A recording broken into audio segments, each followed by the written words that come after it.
Okay, hello everyone. Let me first thank the Academy for the kind invitation, and I am very glad to be here to be able to present my research work.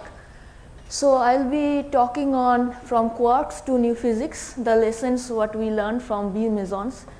So, from the topic you might guess that we work in high energy particle physics. So, the main questions which thrive this whole field are the two which we can summarize here. What is the universe made of and how do its fundamental constituents interact. Basically, in this area of research we try to explain whatever phenomena we see around us from at its very fundamental level. And so far whatever in the quest of say answering these questions, whatever we have learned is actually captured in a theoretical description which is known as the Standard Model of Particle Physics.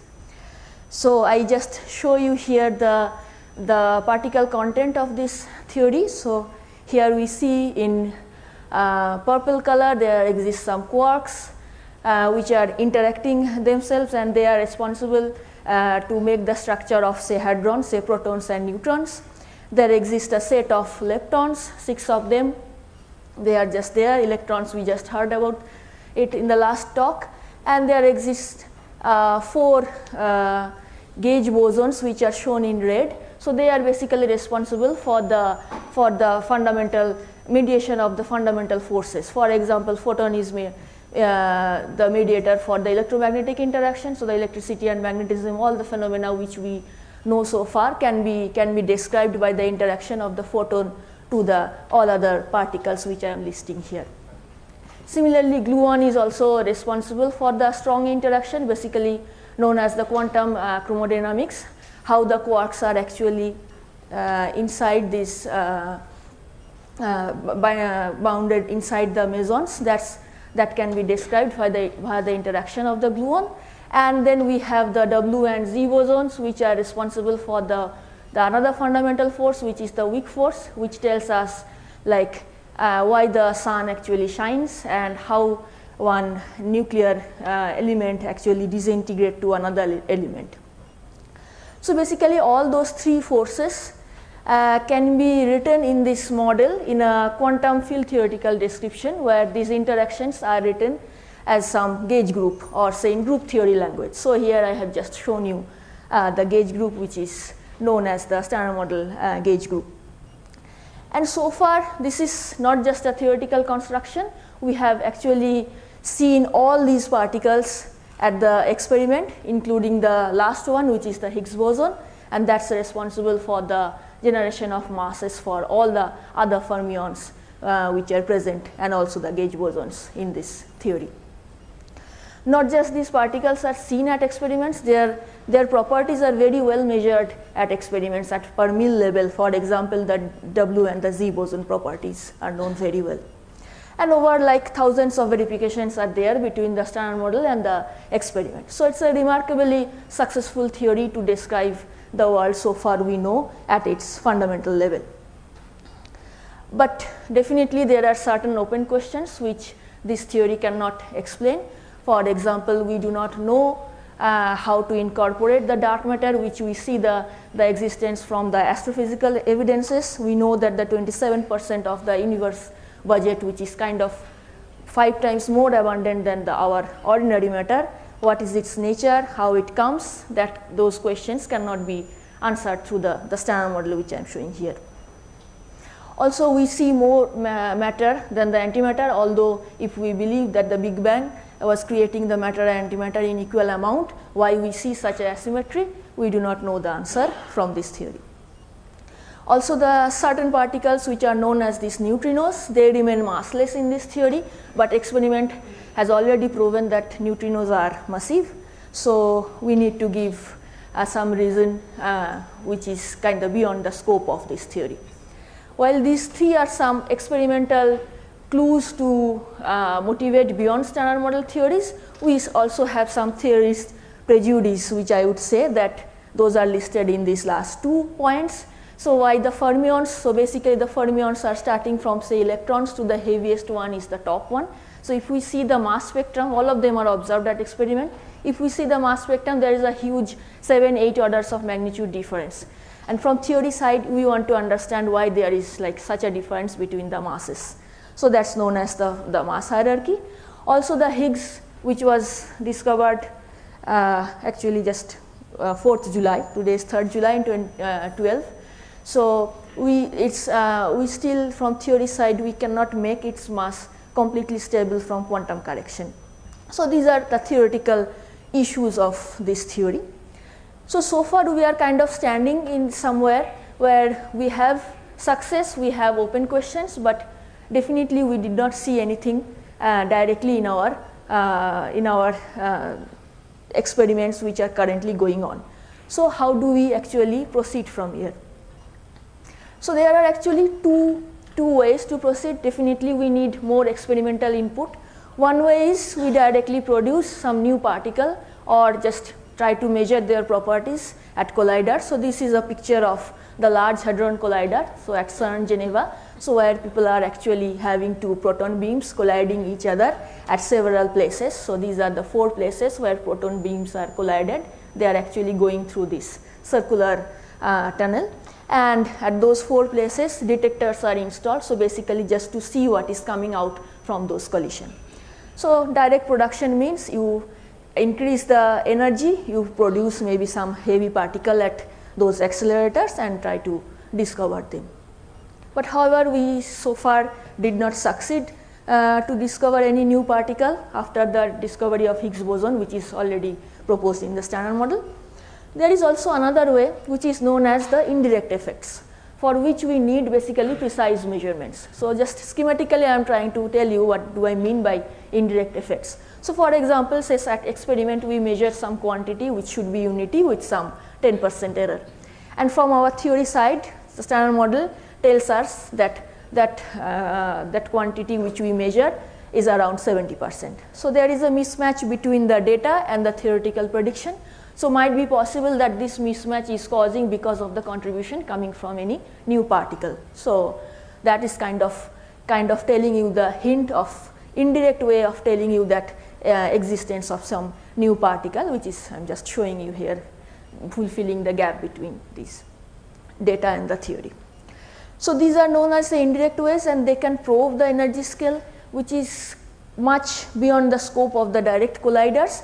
And interestingly, this way predicted the existence of charmed quark much before its discovery at the real experiment. So first slide I was showing you the full particle spectrum, like there are 6 quarks, but definitely there was no theoretical guidance to tell that why there exists 6 quarks. Those are experimental outcomes. So people already knew about three quarks, and they just observed that some ratio of some decays, like some K meson decaying to some leptons, which is coming out to be extremely tiny at the experiment. However, there was no reason from the theory side why it should be so small. This is just a typical Feynman diagram for this process. But what I mean that if you don't have the C quark, you see this contribution which is much larger than the experimental prediction, and then people came up and postulated that there must be existing some another quark which is the charmed quark, and they even predicted its mass with these indirect effects, and later at collider people looked at the charmed quark at that energy scale and they discovered. So this is kind of a success story of indirect search, and that's why we can somehow get a knowledge of the energy scale at which we need to probe to directly observe anything at the colliders. And why this is possible? Because from theory side, what we do, we write everything in an effective theory. So as you know, in physics, scale is very important. At what scale you are measuring, that actually tells you what kind of theory you should work for. So the Standard Model, what I was telling you in the first slide, which is consisting of this gauge group, it might be some effective field theory, and any effect of say new heavy particle, those you can include in terms of some operators and coming with some Wilson coefficients which are called C. You can actually modify your theory, say for example the weak gauge boson Z, if you are at energy scale which is much below than the mass of the Z, then you are at you are left with the theory which is just the quantum chromodynamics and quantum electrodynamics. So it's a much more different theory, but effect of this Z boson will be encoded in terms of another set of new operators. So this way of going back and forth in the scale is possible very much through the technique which is called as renormalization group evolution. We can do it until some scale where the perturbation theory actually works for us. So as long as we are very close to the lambda QCD scale, which is the scale where the bound states are formed in quantum chromodynamics, basically say protons or neutrons are formed, which is around few mega electron volt. So at that scale, all the non-perturbative physics dominates because you cannot do the expansion in the standard perturbative way. So the area where I am just working and I was trying to motivate, that actually is in between these two regions, perturbative region as well as the non-perturbative region. So here stands all the hadron decays. And in this case, one of these very interesting hadron is a B Meson. So B Meson is nothing but just a bound state of a B quark and any anti-quark. So it's the heaviest one so far which we know forms a bound state. And why these mesons are interesting? Because when they decay in the standard model, their decay rates are actually very, very suppressed. So they go via some quantum loops.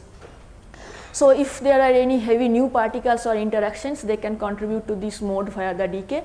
We can see its effect in terms of a large set of independent measurements which are done for these modes. So here I just listed a few interesting decay modes from the experimental side.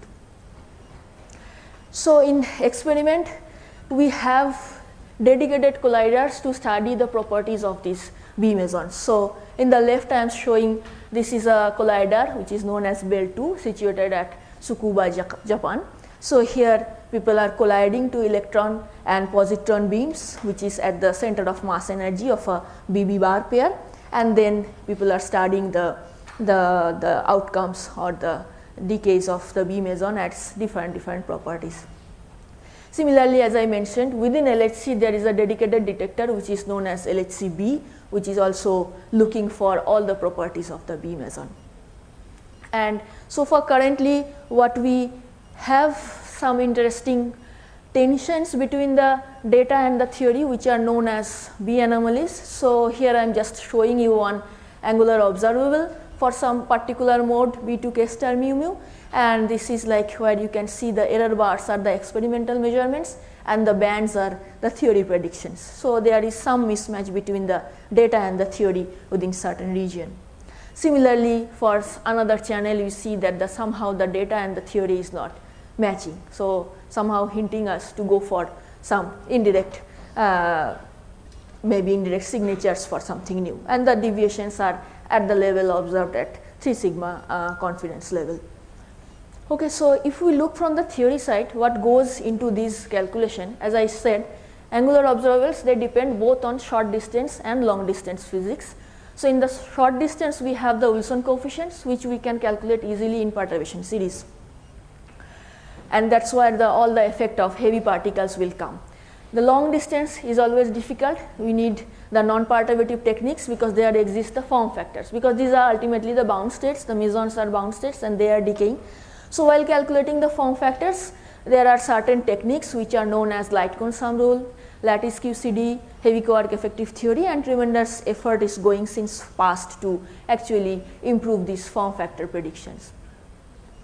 Not just the simple form factors, we even have certain complicated contributions which are known as non-factorizable contribution.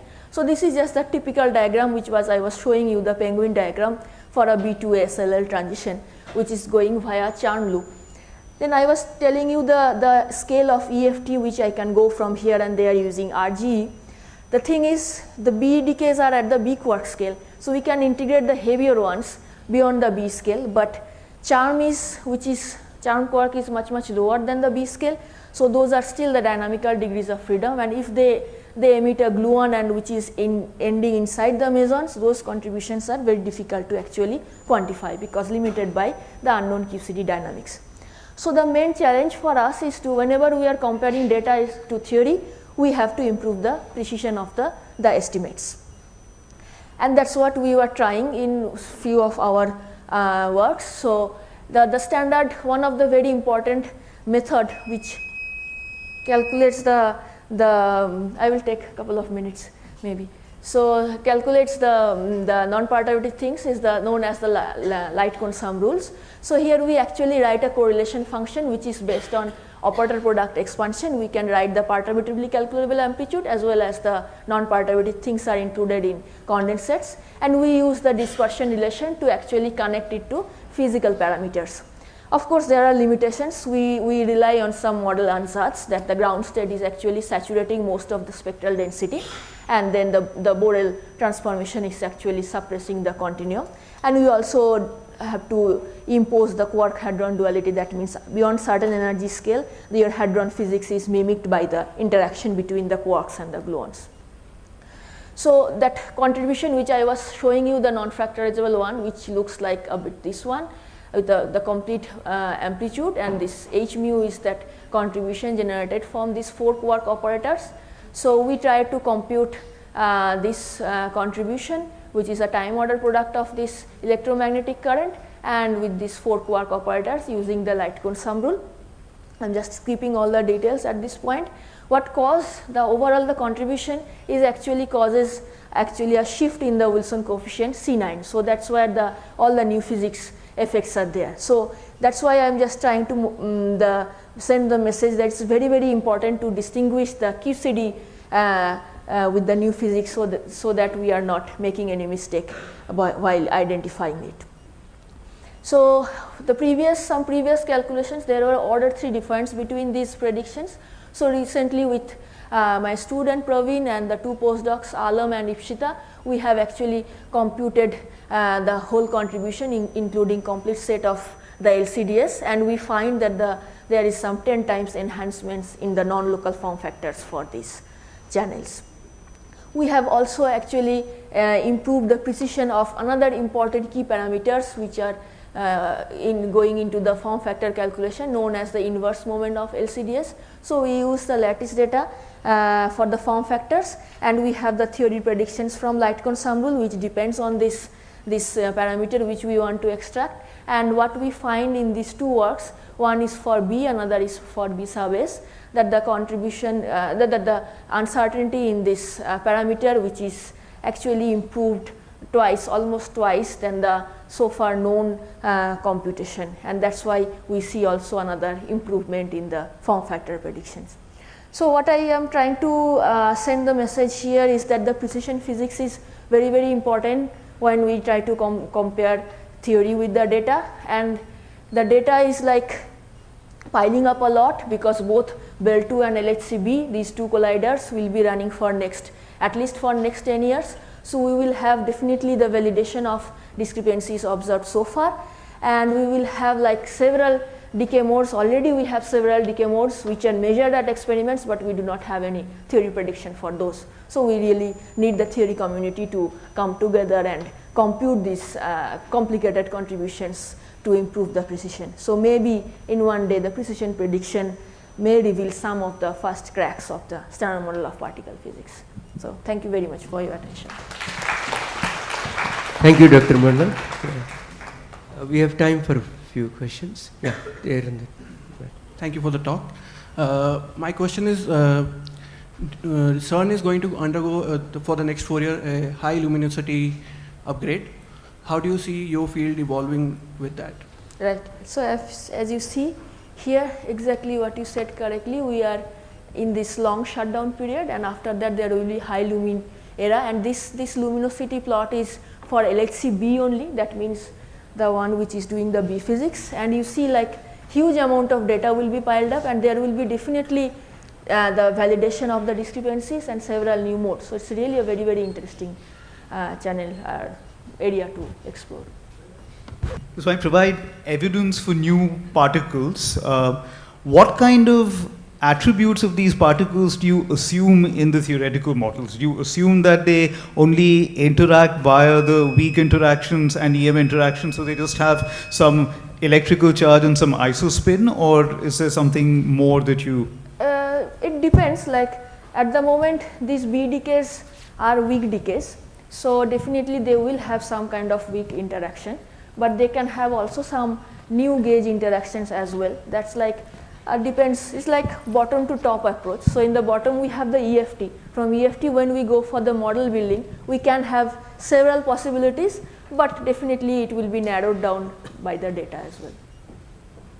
So I had a quick question. So it seems that the theoretical calculations are also pretty hard because there are some non-perturbative effects, and you mentioned lattice computations, Right. but are theorists sort of thinking of some other things, because lattice computations have these various finite size artifacts and things like that? So Right. So lattice is one, and another one which I was discussing is this QCD sum rule, light cone sum rules. So that's like another area, and there are several other heavy quark effective theories. Also one can somehow combine. So lattice works in a little bit different kinematical area where I am just looking. So it's like you can combine those two with some intermediate approach as well. So there are several, like for example heavy quark effective theory, light cone sum rules, and all those areas which are complementary to lattice. Any other question? If there are no other questions, please join me in thanking Dr. Mandal.